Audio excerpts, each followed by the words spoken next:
नमस्कार विद्यार्थियों, मैं Manish Kumar Sharma LCM science academy में आप सारे विद्यार्थियों का हार्दिक स्वागत और अभिनंदन करता हूं। विद्यार्थियों, जैसा कि हमने हमारे पिछले वीडियो में आप सभी विद्यार्थियों के लिए यह बताया था कि हमारी जो नई एनसीईआरटी आई है और जो पुरानी एनसीईआरटी है उसमें क्या चीज जुड़ गई है और क्या हट गई है, मतलब नया पार्ट क्या जुड़ा है और पुराना पार्ट कौन सा डिलीट हो चुका है। पिछली वीडियो में हमने बायोलॉजी की एनसीईआरटी के बारे में बात की थी। आज की इस वीडियो में हम केमिस्ट्री की जो एनसीईआरटी है उस पर चर्चा करेंगे। दोनों क्लास, चाहे वो 11th क्लास हो चाहे वो 12th क्लास हो, दोनों कक्षाओं की, दोनों क्लासेस की जो एनसीईआरटी है उसमें बहुत बड़ा परिवर्तन हुआ है। जैसे अगर बात करें हम क्लास 12th की तो काफी सारे चैप्टर डिलीट हुए। अगर हम बात करें 11th क्लास की तो इसमें भी बहुत सारे चैप्टर डिलीट हुए, मतलब पूरा का पूरा चैप्टर ही गायब कर दिया है। और उसके बाद भी बहुत सारे टॉपिक ऐसे हैं जो हटाए गए हैं। तो सबसे पहले हम चैप्टर पे आते हैं कि कौन कौन से चैप्टर इन दोनों क्लास में हटाए गए हैं। तो बात करें सबसे पहले 11th क्लास की, तो 11th क्लास में आपके पार्ट फर्स्ट और पार्ट सेकंड की बात करें तो पहले मैं वो बता रहा हूं जो चैप्टर डिलीट हो चुकी है। आपके पार्ट फर्स्ट में एक चैप्टर था द्रव्य की अवस्था, स्टेट ऑफ मैटर, ठीक है, या स्टेट्स ऑफ मैटर, वो पूरा का पूरा चैप्टर गायब कर दिया है। पार्ट सेकंड की बात करूं तो इसमें एक हाइड्रोजन नाम का चैप्टर था, वो हटा दिया गया है। एस ब्लॉक के एलिमेंट, पी ब्लॉक के एलिमेंट नाम से चैप्टर था, वो हटा दिया गया है। केमिस्ट्री इन एवरीडे लाइफ, वो हटा दिया है। तो कुल मिला के ये चैप्टर है वो डिलीट ही कर दिए हैं दोनों कक्षाओं, 11th क्लास में। तो पहले तो आप इन चैप्टरों को बिल्कुल ही मत पढ़ना, चाहे आप किसी भी स्टेट से हो और अपने स्टेट की बीएससी नर्सिंग एंट्रेंस एग्जाम 2024 की तैयारी कर रहे हैं। अब आते हैं 12th क्लास में। 12th क्लास में भी पार्ट फर्स्ट और सेकंड की बात करें तो टोटल 5 चैप्टर डिलीट किए गए हैं। 10 ही चैप्टर बचे, पहले 15 थे। पार्ट फर्स्ट की बात करें तो सॉलिड स्टेट, ठोस अवस्था, मेटलर्जी, पी ब्लॉक के एलिमेंट डिलीट हो चुका है। पार्ट सेकंड की बात करें तो एक तो था पॉलीमर और एक चैप्टर था इन्वायरमेंटल केमिस्ट्री, दोनों हटा दिए गए, ठीक है। तो टोटल 12th क्लास में 5 चैप्टर दोनों पार्ट से डिलीट हुए। तो मेरे हिसाब से आपको यह तो पता चल गया होगा कि आपके कौन से चैप्टर डिलीट हुए हैं।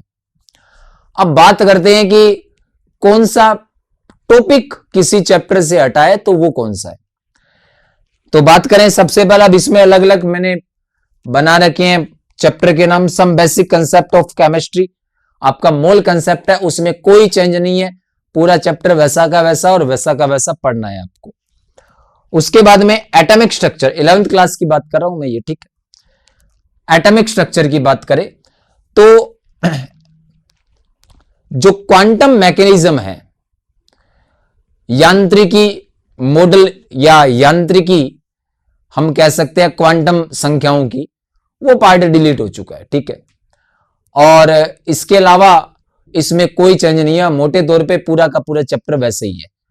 ये जो क्वांटम मैकेनिज्म है या क्वांटम मैकेनिक्स है, सॉरी मैकेनिज्म नहीं है, मैकेनिक्स, ये वैसा का वैसा ही है, ठीक है। पहले भी था, हालांकि थोड़ा बहुत चर्चा, अगर टीचर आपको ये चैप्टर पढ़ा रहा है तो क्वांटम मैकेनिक्स पढ़ाएगा ही पढ़ाएगा। तो आप ये मत सोचिएगा कि ये नया ऐड हुआ है, पहले की तरह ही है। तो मोल कंसेप्ट और एटॉमिक स्ट्रक्चर, परमाणु की संरचना, कोई चेंज नहीं हुआ है, ठीक है। उसके बाद आते हैं आगे, तो इक्विलिब्रियम, ठीक है, साम्य अवस्था, चाहे वो केमिकल हो चाहे वो आयनिक हो, इसमें कोई चेंज नहीं हुआ है, ठीक है, सेम वैसा का वैसा ही है। थर्मोडायनामिक्स में कुछ हुआ है, थर्ड लॉ ऑफ थर्मोडायनामिक्स ये हट चुका है। तीसरा जो नियम था ऊष्मा गतिकी का, वो डिलीट हो चुका है, इसको अब नहीं पढ़ना है, वैसे भी छोटा ही था, ज्यादा नहीं था इसमें कुछ। उसके बाद में स्टेट ऑफ मैटर या स्टेट्स ऑफ मैटर, पूरा चैप्टर डिलीट हो चुका है, बता दिया आपको। सॉलिड स्टेट, ये 12th क्लास का है, ये पूरा चैप्टर डिलीट हो जाए। केमिकल काइनेटिक्स, रासायनिक बल गतिकी, प्रथम कोटि, शून्य कोटि, द्वितीय कोटि की अभिक्रियाएं, ठीक है, इसमें कोई चेंज नहीं है, वैसा का वैसा है। ठीक है, चैप्टर वाइज ही है इसमें। ठीक है, सॉल्यूशन जो चैप्टर था इसमें वांट ऑफ फैक्टर जो था उसको पहले ही बताया जाता था, तो ये आपके लिए नया नहीं है। ठीक है, उसके बाद में रेडॉक्स रिएक्शन, इलेक्ट्रोकेमिस्ट्री, कोई चेंज नहीं है। ये प्रैक्टिकल केमिस्ट्री है। 11th और 12th क्लास की प्रैक्टिकल बुक में बहुत सारी चीजें डिलीट हुई है, वो अपने वैसे ही नहीं पढ़ते। ठीक है, मतलब बीएससी नर्सिंग के एंट्रेंस एग्जाम में, तो इस पे ज्यादा ध्यान देने की जरूरत नहीं है। फिर आते हैं अपने पीरियोडिक टेबल जो है अपनी। ठीक है, आवर्त सारणी 11th क्लास की, कोई चेंज नहीं है, वैसा का वैसा है। यहां पे मैं थोड़ा सा ऐड करना चाहूंगा कि भले ही अपने S block, P block chapter delete हो चुके हैं, लेकिन अपने पीरियोडिक टेबल अभी भी है सिलेबस में। तो हो ना हो, क्या पता अपने पीरियोडिक टेबल से एस और पी ब्लॉक से संबंधित क्वेश्चन पूछ ले। तो ऐसा नहीं करना कि अपने एस ब्लॉक, पी ब्लॉक के एलिमेंट को पूरा ही इग्नोर करें, क्योंकि अपने पीरियोडिक टेबल तो अभी भी सिलेबस में है। उसमें हमने को पढ़ना पड़ता है कि एस ब्लॉक क्या है, पी ब्लॉक क्या है, डी एफ क्या है। तो आपको वहां पे हां, अपने एस और पी ब्लॉक जो चैप्टर थे उसमें बहुत ज्यादा डेप्थ थी, हां उतना अब नहीं पढ़ना। लेकिन ऐसा नहीं है कि पूरा ही इग्नोर कर दे कि एस ब्लॉक तो है ही नहीं, पढ़ना ही क्या। फर्स्ट ग्रुप, सेकंड ग्रुप ये अपने को पढ़ना ही पड़ेगा। 13, 14, 15, 16, 17, 18 ये पढ़ने ही पड़ेंगे, कौन कौन से एलिमेंट है, मोटे तौर पे ऊपर ऊपर से। हाँ, उतना डेप्थ में नहीं पढ़ना कि अपने इनके जो कंपाउंड्स है वो ही पढ़ने लग जाएंगे, नाइट्रोजन के कौन कौन से है, फास्फोरस के कौन से है, कार्बन के कौन से, इतना डेप्थ में नहीं पढ़ना।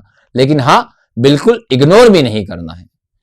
क्लियर है बात। नेक्स्ट, अगर बात करें केमिकल बॉन्डिंग, ठीक है, कोई चेंज नहीं है इसमें, पूरा का पूरा चैप्टर वैसा है। S block element complete chapter delete हो चुका है, पी ब्लॉक डिलीट है ये। ठीक है, उसके बाद में डी और एफ ब्लॉक 12th क्लास में ये फर्स्ट पार्ट में कोई चेंज नहीं हुआ इसमें, वैसा का वैसा है। पी ब्लॉक गायब कर दिया है। ठीक है, एस और पी ब्लॉक। उसके बाद में कोऑर्डिनेशन कंपाउंड्स, उपसह संयोजक यौगिक, कोई चेंज नहीं किया है इसमें। अगली अगर बात करें हम मेटलर्जी, हाइड्रोजन, ये 11th क्लास का, ये 12th क्लास का है, डिलीट हो चुका है। इसलिए मैंने पीपीटी पे दोनों साथ ही है, 11th और 12th। मैंने अलग से आपको स्टार्टिंग में इसीलिए बताया था, ठीक है, कि कौन से डिलीट हुए हैं। अब ये प्रैक्टिकल केमिस्ट्री है, इस पे अभी अपने को कोई चर्चा नहीं करनी, क्योंकि ये थ्योरी के पार्ट का है।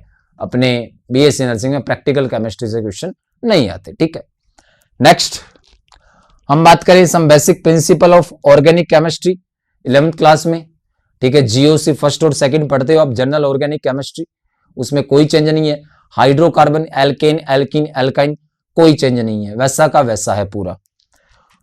उसके बाद में बाकी लगभग हेलो एल्केन, हेलो एलिन, ठीक है, इसमें कोई चेंज नहीं है। बायो मॉलिक्यूल्स में कोई चेंज नहीं है। ठीक है, पॉलीमर और एनवायरमेंटल केमिस्ट्री आपको बता दी, हटा दिया गया है। ठीक है, chemistry in everyday life 11th class का हटा दिया है। मतलब मुख्य तौर पे अपने अगर बात करें तो 11th क्लास में हाइड्रोजन, ठीक है, एस ब्लॉक, पी ब्लॉक के तत्व, दैनिक जीवन में रसायन और द्रव्य की अवस्था, ये 4 चैप्टर डिलीट है। और अगर बात करें 12th क्लास की तो सॉलिड स्टेट, मेटलर्जी, ठीक है, उसके बाद पी ब्लॉक के तत्व, उसके बाद में पर्यावरणीय रसायन, ठीक है, एनवायरमेंटल केमिस्ट्री और पॉलीमर, बहुलक, यह चैप्टर डिलीट हो चुका है। नया ऐड होने वाला कुछ भी नहीं है, जो पहले था वैसा का वैसा है। टीचर पढ़ाता है तो हल्की फुल्की जो बात ऐड हुई है वो वैसे ही बताता है।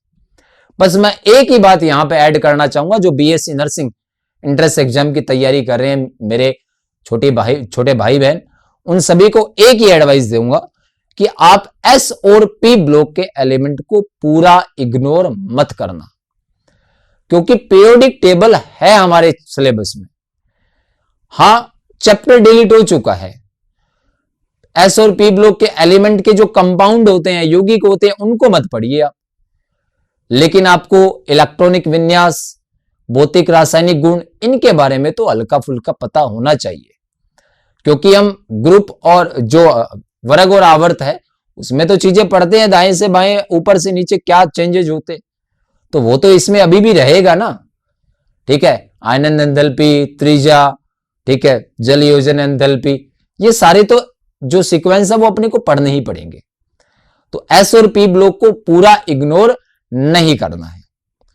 तो आसानवित हूं कि इस वीडियो में आपके सारी चीजें क्लियर हो चुकी होगी कि कौन से चैप्टर डिलीट हुए, नया ऐड होने वाला तो कुछ है ही नहीं। इतना मेन है बात जो डिलीट हुआ है, ये आपको नहीं पढ़ना, बस एक बात को ध्यान में रखना है, एस और पी ब्लॉक वाली जो मैंने आपको बता दी है। बाकी आप जैसे मेहनत कर रहे हैं वैसे करते रहिए। 3-4 महीने की बात है, बहुत ज्यादा क्रिटिकल टाइम है दोस्तों ये, ठीक है। ये टाइम आपका ये है कि सिलेक्शन करवा भी सकता और सिलेक्शन न भी करवाए, ठीक है। मैं अक्सर विद्यार्थियों को बोलता हूं कि कुछ विद्यार्थी ऐसे होते पूरे साल, जिन्होंने ड्रॉप लिया था 1 साल का, पूरे साल बेहतरीन में मेहनत करते हैं, लेकिन लास्ट के टाइम में कि अपनी तो अच्छी तैयारी है, ओवर कॉन्फिडेंस के चक्कर में लास्ट के टाइम मेहनत कम कर देते हैं और सिलेक्शन होने से वंचित रह जाते हैं। उसी तरीके से कुछ विद्यार्थी ऐसे होते पूरे साल मस्ती की और लास्ट के टाइम यानी 80-90 दिन है, उस टाइम दिन रात एक कर दिए और उनका सिलेक्शन अच्छे मार्जिन से होता है। तो आपको इन चीजों का ध्यान रखना है। जैसे तैयारी आपकी चल रही थी वैसी ही करनी है। 3 महीने की बात है, छोटा सा समय निकल जाएगा आसानी से और सिलेक्शन हो जाएगा, ठीक है। कभी भी आपको थोड़ा सा लगे कि मोटिवेशन नहीं आ रहा है, थोड़ा सा पढ़ाई में ध्यान नहीं लग रहा है, क्या होगा कैसे होगा, तो सिर्फ 2 ही चेहरे आप अपने दिमाग में लाइए, आंख बंद करके, आपके माता पिता, कि उन्होंने क्या सैक्रिफाइस किया है आपको यहां तक लाने के लिए। कोई वीडियो देखने की जरूरत नहीं है मोटिवेशन की। मम्मी पापा का चेहरा याद करो और उन्होंने जो जो आपके लिए किया है उस बात को सोचो। पढ़ा नहीं जाए हो ही नहीं सकता, ठीक है।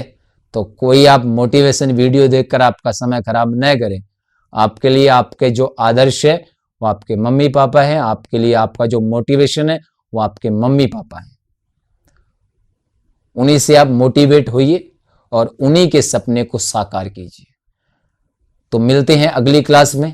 आपको फिजिक्स के सर फिजिक्स में जो जो चेंजेस हुए हैं वो बताएंगे। आप सभी का इस वीडियो के साथ जुड़े रहने के लिए धन्यवाद। अगर आप इस वीडियो को मानते हो कि अच्छी इंफॉर्मेशन दी गई है हमें, तो आप इस वीडियो को आगे शेयर कर सकते हैं, हमारे चैनल के साथ जुड़ सकते हैं। आप सभी का एक बार फिर से आभार। जय हिंद, जय भारत, जय मां भारती।